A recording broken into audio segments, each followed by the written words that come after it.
Welcome to the Freedom Founder Podcast. I'm your host, Zach Duggar.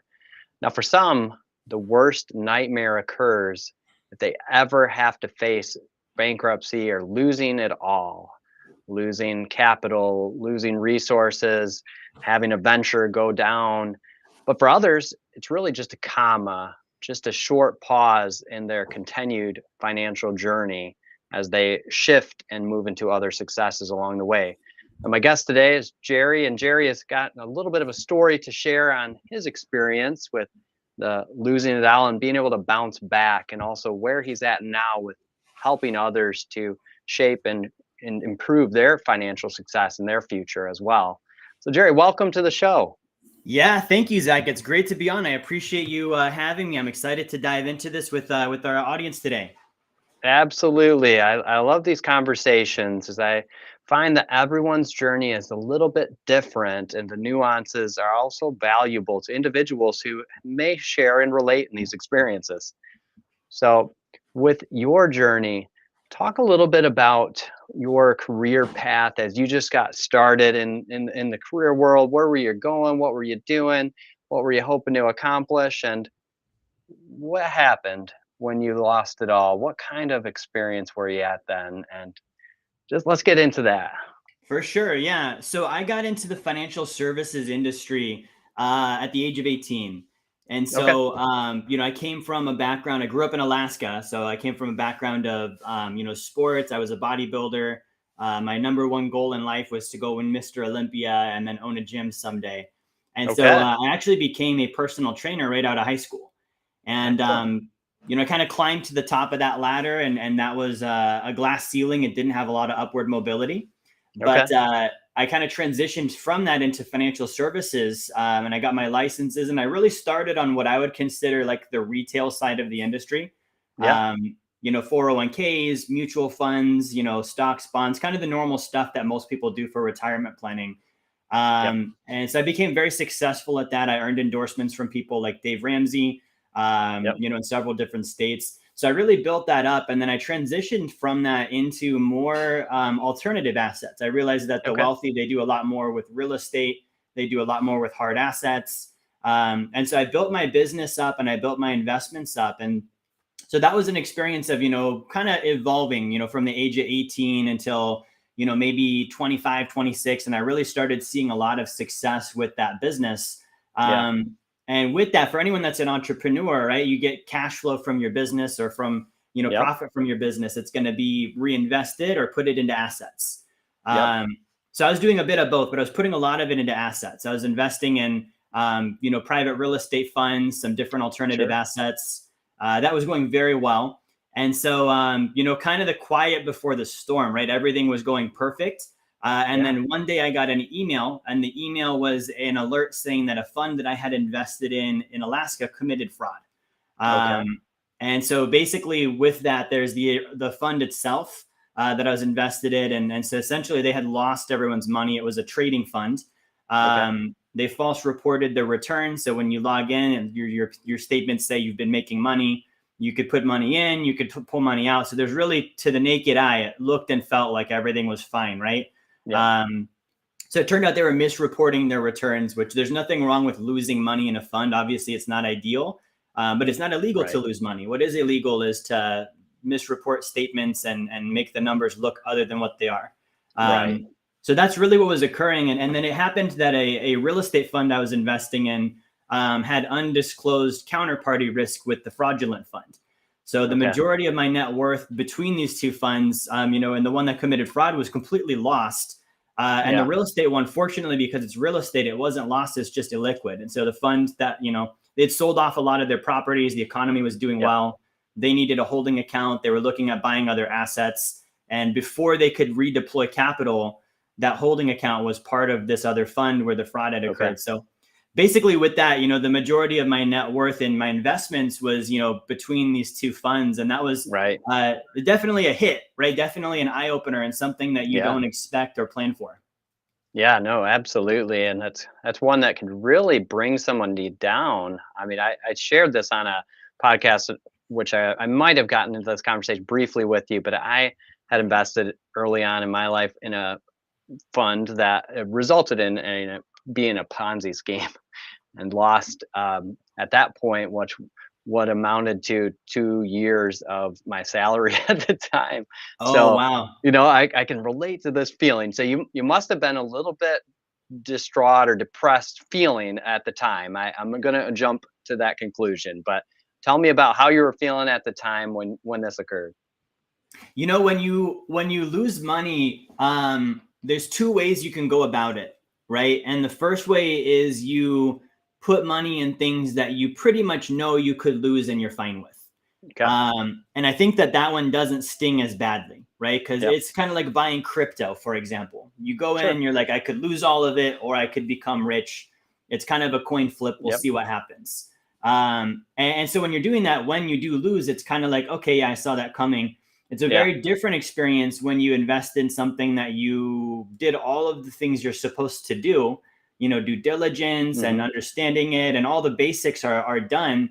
But because of someone else's unethical activity, Right. you end up losing, and it's nothing you could have controlled or done differently. Otherwise, other than predicting that was going to happen, right? So Right. for me, that was kind of like, okay, I had to really look at what could I have done different. Yeah. Um, and the mistake that a lot of investors can fall into is when you lose money, it's not a fun experience, and it can put you into like fear and some consideration and reservation on investing again because you don't want to repeat that same experience. Yeah. Right. Um, and so, just with my financial background and knowledge, I was able to identify exactly what went wrong and Okay. differentiate that from other investments, Okay. which prevented me from saying, Zach, all investments are bad. All Yeah. investments are risky. I'm just going to leave my money in cash and never invest again because I'm afraid of losing it. Yeah.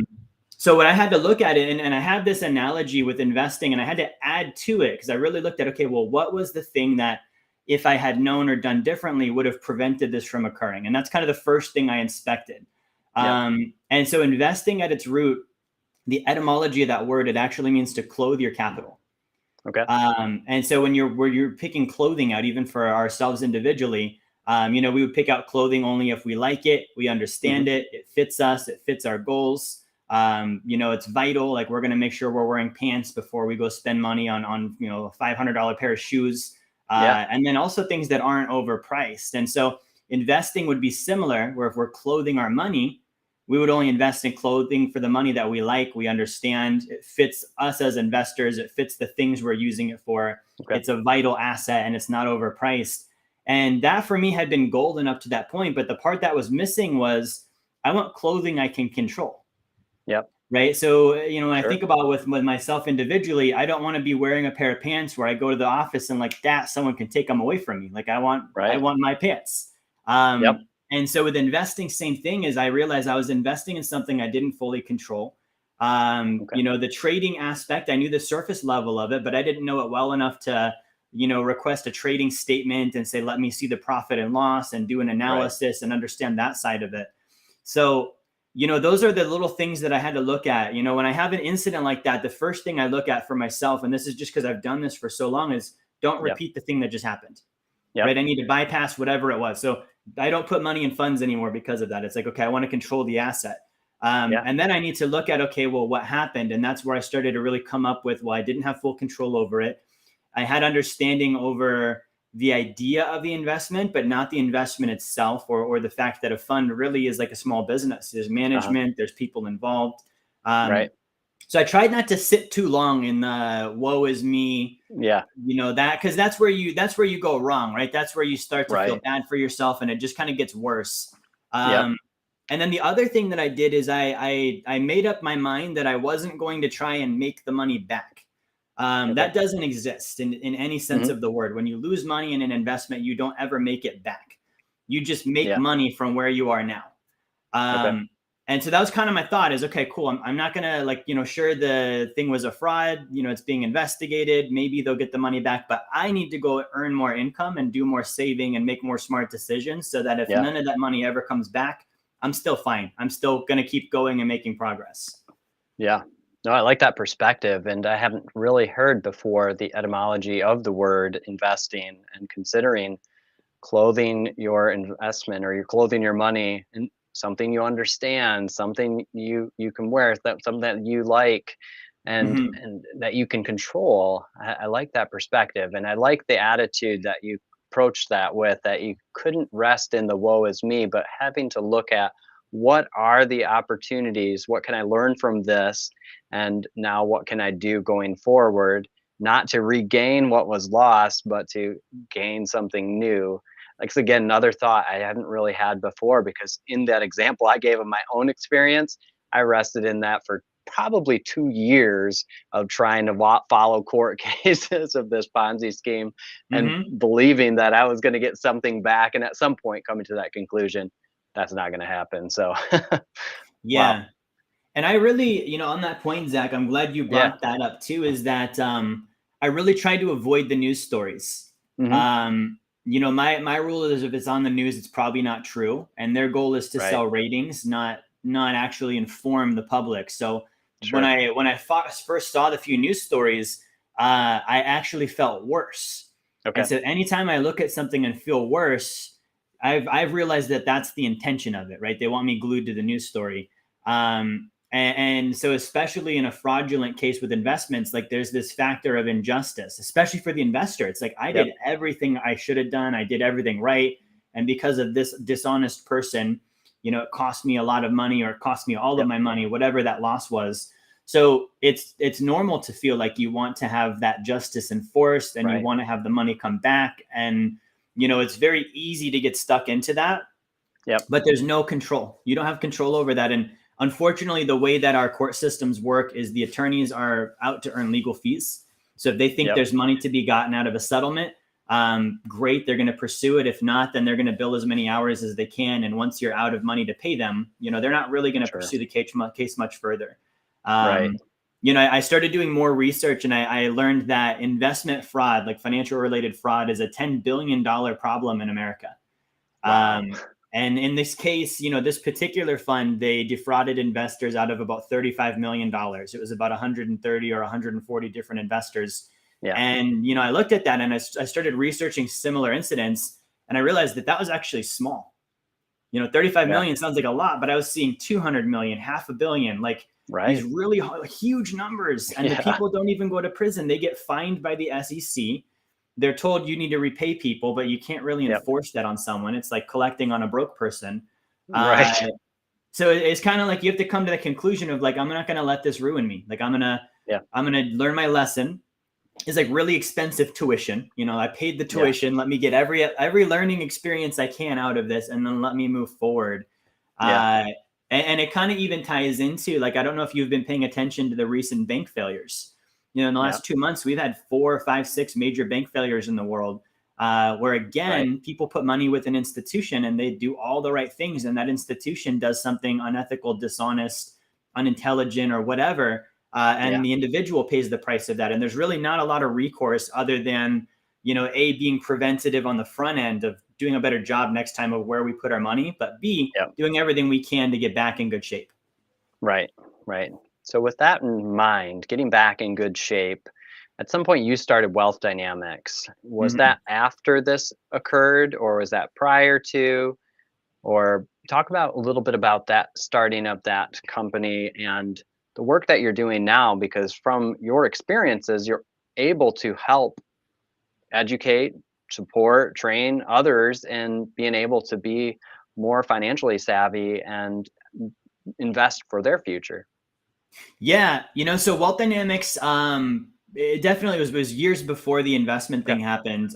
Yep. So it was kind of an evolution, right? I went from that retail side of the industry, Uh-huh. and I would sit down with people, Zach, and I would talk to not a lot, but a select few people. I would talk to them about, hey, let's do a retirement plan. Let's put money in mutual funds. Let's put money in Yeah. annuities. And they had no interest in it. Okay. And the common denominator that I saw is these individuals were already wealthy. Hmm. And it seemed like when I had these conversations, they knew something about money that I didn't know, despite the fact that I had all of my state and federal financial licenses. Yeah. And so I would leave these just completely perplexed, like why can't I get these kind of clients to want to work with me? And so as I Sure. started researching, and looking at, okay, well, what are wealthy people actually doing? I started studying people like John Rockefeller and Hmm. Andrew Carnegie and J.P. Morgan and the Vanderbilts, and the Rothschilds and these large, I call them old, wealthy, dead people. They have a long track record. We can look at their lives from start to finish, and they were true testaments of how you build wealth. Yeah. And I started seeing that a lot of them were investing in small businesses. They were investing in real estate. They were using gold and silver. They were actually heavily using life insurance, which was mind blowing to me. And I started seeing like what are actually like the wealthy doing. And I realized that they don't use the retail stuff. The retail stuff is actually really new. The 401k has only been out since 1980. The traditional IRA came out in the 70s. The Roth IRA came out in the late 90s. Like, I have right. clients that they see this and they're like, wow, like I'm older than the 401k is. If they're in their 50s and 60s, it's like, I predate this thing. So that was kind of my transition into like, I want to do what the wealthy actually do. And I started doing that for myself, and I started seeing huge differences. I felt a lot more in control over my finances. I was able to get the results I was looking for. And so then I really was like, okay, this is what my calling is. I want to teach clients this. And that's what Wealth Dynamics is. So the name Wealth Dynamics, wealth means abundance and prosperity. Right. And then dynamics, there's several dynamics of our lives. Right. And so it really means abundance and prosperity in all dynamics of life, and the ability to financially fund that. And so wealth financially is a means to an end of living a life by design, living the way we really want to in every single area, where all areas are doing well. And money just happens to be something we're going to need, because that kind of lifestyle isn't cheap, and it's going to be something we need resources for. So that's kind of our mission, and what we're about is taking, the truth about money, these old proven historic money concepts, these wealth concepts, and sharing that with the everyday individual, family, entrepreneur, so that they can achieve greater financial freedom in their lives. So that really is a big part of it. And even the fraud thing, right? Like losing money on that, I hate it. I wish it didn't happen. I can't change it. But that's an aspect of like, okay, this is something that people need to be educated on. It's not an isolated case. It's a giant problem. It increased by over 100% year over year last year, $10 billion per year issue. So even that experience has allowed me to say, hey, I built it brick by brick from the ground up, following these principles. And because I wasn't educated on this one little aspect, which is not something you would think you need to be educated on, but apparently you do. That I have that ability now to teach clients to look out for the same things and create that awareness level of, okay, let's build wealth. And also let's make sure that we're putting money in places that are reliable, where we can't lose because of someone else's decisions. Yeah. Okay. So now you are working one-on-one with clients and also in group context, or tell me about how you are working with clients now, and also that additional sources of education that you're putting out there to help people get this information. I understand you also wrote a book. Yes. So my company, we work with clients in a couple different capacities. We do have, group events. Every Saturday we do a financial education course, and I've done this every year for like the last 4 or 5 years. And that's basically open to the general public, and it's sharing some of these basic truth concepts about money, so that anyone on Facebook or Zoom or YouTube or whatever can tune in and be part of that and start to get educated. We do a ton of content on all platforms: TikTok, Instagram, YouTube, Facebook, really just giving free value. And I love that. And I owe that to the fact that if it wasn't for people that did that for me, I would have never learned what I learned. Right. It was someone that took the time out of their life to say, hey, I'm going to teach you this. They didn't want to, charge me money for it or anything. They're just like, it matters to me that you know these concepts. And I feel like that's something that, not a lot of people have access to, in their immediate sphere. And so that's a lot of what we do on a group scale. And then we work one-on-one with clients too. So the biggest thing we do first is education. So we have an online financial education platform that's got probably at this point 500 hours of content and education on almost every topic you can imagine. If there's a dollar sign in front of it, we've got education on it. And so that's going to be something that clients can actually go through on a virtual platform. They train, they watch videos, there's quizzes, there's tests. We actually have training supervisors on staff who their full-time focus is helping clients get through their training and giving them customized programs on if I'm trying to learn about taxes, here's all the courses that I should watch, and here's all the training I should do. Or if I'm wanting to learn about real estate, here's a custom program for that. So Right. the education is big, and that is where the books come in too. I've got at this point, I've got 1, 2, 3, 4, 5, 6, 7, 8, 9, I think 10 books published Nice. Okay. on finances. And those are things that, Yep. again, they're very cheap and easy to access. Some of them we give away Right. for free. I just published an ebook last week on how to protect yourself from bank failures. Okay. That's one that we're just giving out for free because it's something that people really need right now. Right. So that's kind of the education side. And then the other thing we do, Zach, is we work with clients on their personal strategy. So we have Okay. staff, we have a team of endorsed wealth mentors who have gone through training with me one-on-one and gone through our material, and they're very familiar with the systems and processes we use. And they'll actually work with clients on, okay, cool. If you're in debt, how do we get you out of debt and get you to the point where you're starting to invest? If you're already an investor, how do we help you, get better returns, reduce taxes, maybe do your estate plan? And it's really from phase 0 of like, I'm just starting, all the way up to the sophisticated or accredited investor. And the goal is to achieve passive income that exceeds savings, expenses, and taxes. And that's the point where individual does not have the obligation of trading time for money anymore. And I think that's really where it's like, you can do what you want to do without ever thinking about money. And I think that that's a very special place to be able to live in.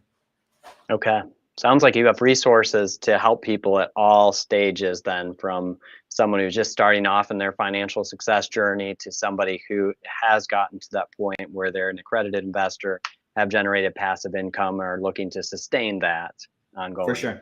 Exactly. Wow. We definitely do. Okay. Now, if somebody wanted to just kind of get a glimpse into what you're doing, is there a resource or way for them to just connect with some of your materials to get an idea of how this might work or benefit them? Yeah. So I would say probably the best point is follow me on social media. We do tons of videos, informational content.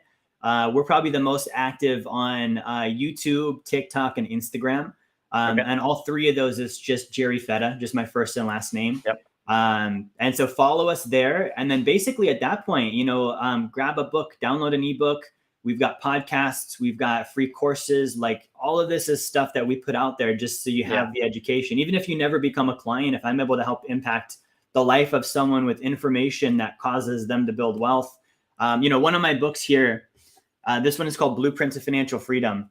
Yep. And this gives the step-by-step. Like, this is the system we help clients with. And it's the coolest thing, Zach. I've had clients, they're not even clients, just people that have emailed me and said, I read your book, I did all of it, and I'm an accredited investor now, or I'm almost financially independent, or I'm now earning passive income, and I did it all by myself just by reading your book and implementing the steps. For me, that's the coolest thing in the world.